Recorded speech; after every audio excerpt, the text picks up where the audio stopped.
Rhode Island Democrat Sheldon Whitehouse sits on the Budget and Judiciary Committee. Senator Whitehouse, thanks for being with us. Good to be with you, Savannah. All right, so my first question to you is that Republicans say they support unemployment benefits too. They just don't want it to add to the deficit. The counter to that, of course, from the White House is that these unemployment benefits are always extended via emergency spending, so it's okay to add to the deficit. At what point does unemployment, which has been going on for years at this high level, cease to be an emergency? At what point do you guys have to start budgeting for it? Well, as far as I'm concerned, it ceased to be an emergency when 71,000 families in Rhode Island get back to work.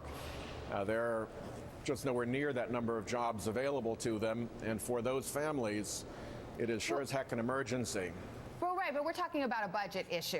I mean, the emergency spending is a term of art on Capitol Hill, I don't have to tell you, that allows the government to spend without subsequent offsets to balance the budget out.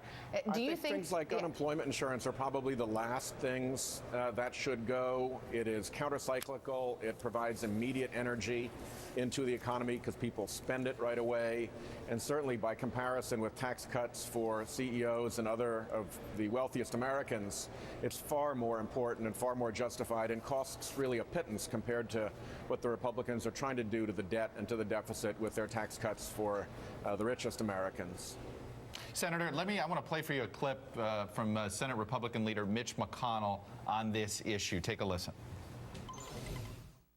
At what point do we pivot and start being concerned about our children and our grandchildren? There is no way in the world in $1 trillion budget this year we can't find the money to pay for an extension of unemployment insurance, something we're in favor of. If you can't pay for a program that everybody agrees we ought to extend, what are we going to pay for?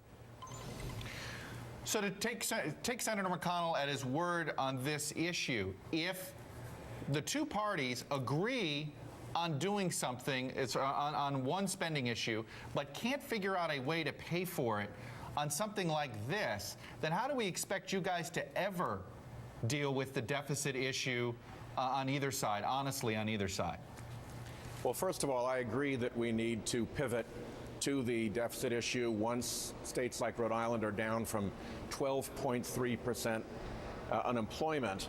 And that is an important task. It's a task the Democrats have accomplished before under President Clinton.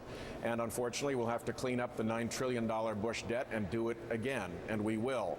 But in the meantime, to make working class Americans, hardworking families who are out of jobs through no fault of their own, have to go off their only lifeline now, their only economic lifeline, just doesn't seem to be justifiable, particularly when the argument is coming from Republicans who want to add far more to the deficit to provide the super wealthy with additional tax cuts. It just doesn't make sense. Does there have to be a pivot? Yes. But this isn't the fulcrum to pivot on. It's just wrong. I understand this. And I know the argument against Republicans on this, well, they're being hypocritical because, you know, now they seem to care about it and they haven't cared about the deficit before. But it seems like both parties have this habit of when they want to make the other side uncomfortable, they bring up the deficit. You know, you'll have some people who are against the war in Afghanistan say, well, we need to find budget offsets to do that.